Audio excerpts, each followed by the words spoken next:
Another day, another story. The 1,000-mile Italian road race came to a tragic end after a Ferrari spun out of control, killing 9 spectators. In 1957, tragedy struck the Mille Miglia, a nearly 1,000-mile Italian road race that was a showcase for the world's fastest cars and most daring drivers. With only a few miles left in the grueling, 11-hour race, a Ferrari driven by the dashing Spanish racer Alfonso de Portago blew a tire. It was a tragic incident at the 1957 Mille Miglia that led to the end of the race. Welcome to Tableau Eminent Channel. The Mille Miglia was an endurance race held in Italy, covering 1,000 miles from Brescia to Rome and back. In 1957, on May 12, the race experienced a devastating event that resulted in the cancellation of future editions. Alfonso de Portago, a Spanish aristocrat and racing driver, was competing in the Mille Miglia in a Ferrari 335S. Tragically, during the race, a tire on his car blew out at high speed near the town of Guidizzolo. The car veered off the road, causing a catastrophic crash that claimed the lives of de Portago, his county driver, and 9 spectators, including 5 children. This horrific incident led to widespread public outcry and concerns about the safety of such races on public roads. In the aftermath, the Italian government decided to ban road racing events, putting an end to the Mille Miglia and similar races. The 1957 Mille Miglia marked a dark chapter in the history of motorsports and played a pivotal role in changing the landscape of racing regulations to prioritize safety. The damaged Ferrari spun out of control and flew off the road, instantly killing de Portago and his county driver Edmund Nelson. Tragically, 9 spectators were also killed, 5 of them children. The Italian public was outraged and demanded justice for the families of the dead. They found a convenient villain in Enzo Ferrari, the controversial genius behind Scuderia Ferrari, the Ferrari racing team. The Mille Miglia was never raced again, and Enzo Ferrari was put on trial for manslaughter, capping one of the most difficult years of the auto icon's life. Before the race, death and doubt haunt Ferrari. Enzo Ferrari is famous for his single-minded pursuit of victory. Ferrari began his career in the 1920s as a race car driver for Alfa Romeo. But he found his true calling off the track, first as a manager of racing teams in the 1930s and then as a visionary carmaker in the 1940s. Ferrari's first love was racing, and he only started selling luxury sports cars to fund his racing ambitions. By the mid-1950s, Ferrari the company had emerged as a major player in professional racing, both in the single-seat Formula One category and in open road races like the Mille Miglia. But 1956 proved to be a year of both triumph and tragedy for Enzo and his company. In April of 1956, the Ferrari racing team was victorious at the Mille Miglia, winning the first 4 places. The grand champion was Eugenio Castellotti, one of the brightest young stars on Team Ferrari. Less than 2 months later, personal tragedy struck Enzo and his wife Laura. Their beloved 24-year-old son, Dino, succumbed to a years-long battle with muscular dystrophy. Enzo was inconsolable and briefly considered quitting Ferrari. When he was finally ready to return to work, Enzo suffered a second painful blow.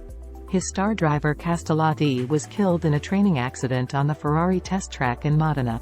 Castellotti's death came just weeks before the 1957 edition of the Mille Miglia.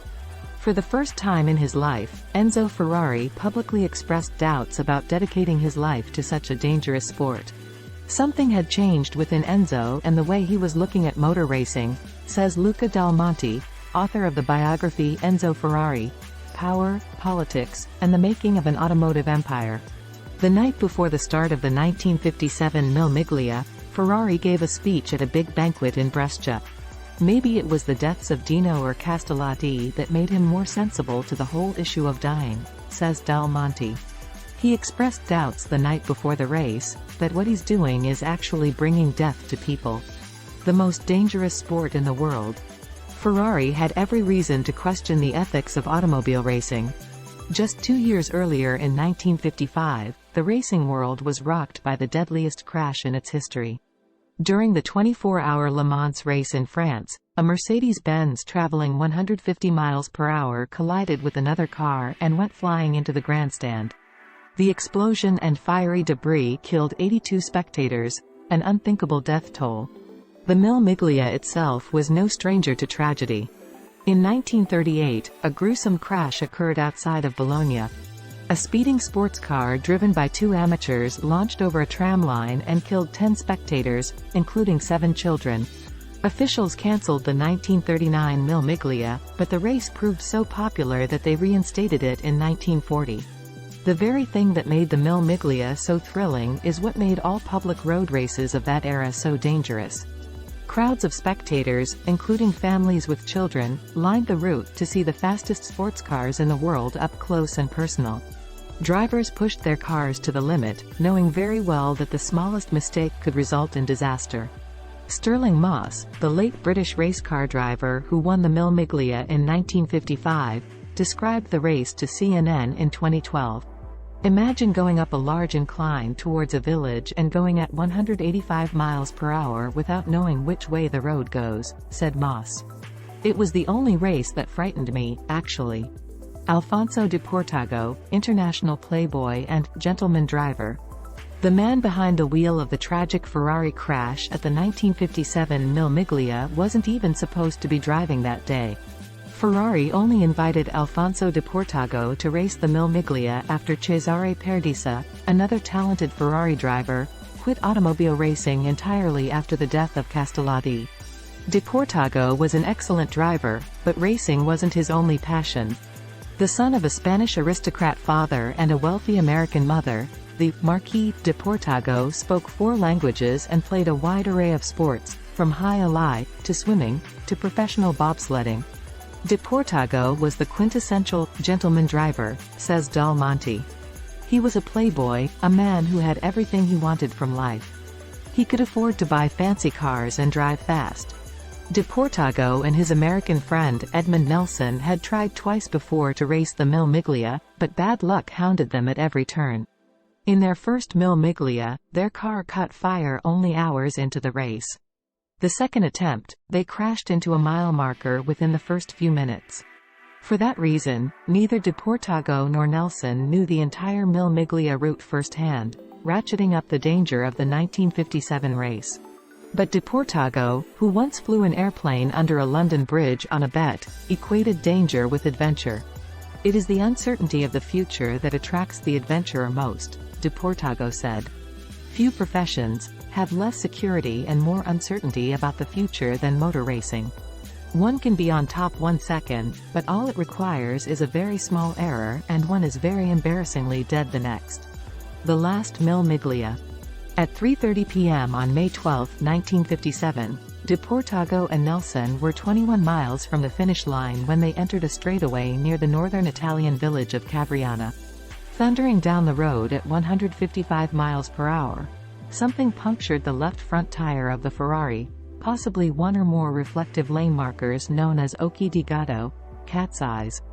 De Portago didn't have a chance to right the speeding vehicle, which slammed into the left curb and flipped wildly into the air. Ironically, it was the spectators standing farthest from the road, a safer distance, presumably, who were killed or seriously injured by the airborne Ferrari. 9 spectators died in the crash in addition to the drivers De Portago and Nelson. The youngest of the spectators was 6-year-old Valentino Regan, whose 9-year-old sister Virginia was also killed. News of De Portago's crash made it to the finish line in Brescia long after the winners were crowned. Piero Taruffi, driving solo for Ferrari, took first place in the last race of his long career. Overall, Scuderia Ferrari ruled the day, with 12 of the 16 fastest times claimed by their drivers. But within hours, none of those victories mattered. When you read the Italian newspapers from that day, nobody talks about Taruffi winning the last race of his career, says Del Monte. All they talk about is the tragedy and the public outcry. All future runnings of the Mille Miglia were immediately cancelled, as were all other public road races in Italy. As the families grieved their lost loved ones, the Italian press pointed the blame squarely on one man, Enzo Ferrari.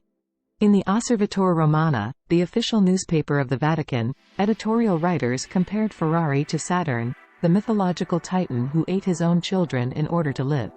Ferrari was painted as a callous, hyper-competitive tyrant who would sacrifice anything to win, including innocent lives.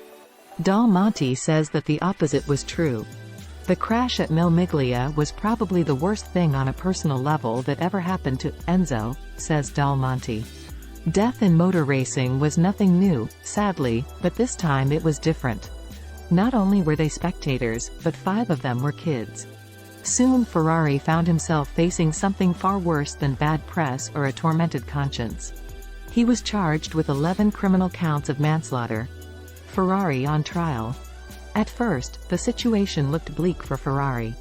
An expert panel assembled by the prosecution produced a damning report. It accused Ferrari of recklessly cutting corners by fitting his race cars with tires that weren't up to the task. Dal Monte, who wrote a book about Enzo's manslaughter trial, says the entire history of automaching could have been different if Ferrari was found guilty. If Enzo's found guilty, he goes to jail, says Dal Monte. If he goes to jail, his factory shuts down. If his factory shuts down, there's no Ferrari today. I don't think it's an exaggeration to say, if he'd been found guilty, history would have been written a different way. Not only the history of Ferrari, but the history of automobiles and certainly of auto racing. More than 3 years into the trial, Ferrari convinced the judge to convene a new panel composed of actual automotive engineers. In a new report, the engineers blamed the accident on the cat's eye reflectors, not Ferrari's negligence. He was acquitted of all charges. Through all 4 years of the trial, Ferrari didn't stop working. Only weeks after the Mille Miglia crash, in fact, Scuderia Ferrari was scheduled to race in the next meeting of the 1957 World Sportscar Championship. Ferrari even petitioned the judge in the manslaughter trial to release 2 undamaged Ferrari race cars that were being held as evidence. The team needed them. It shows you that life did not stop with the crash, says Dal Monte. Ferrari the man and also the company had to keep racing. Thanks for watching. Request you to subscribe the channel.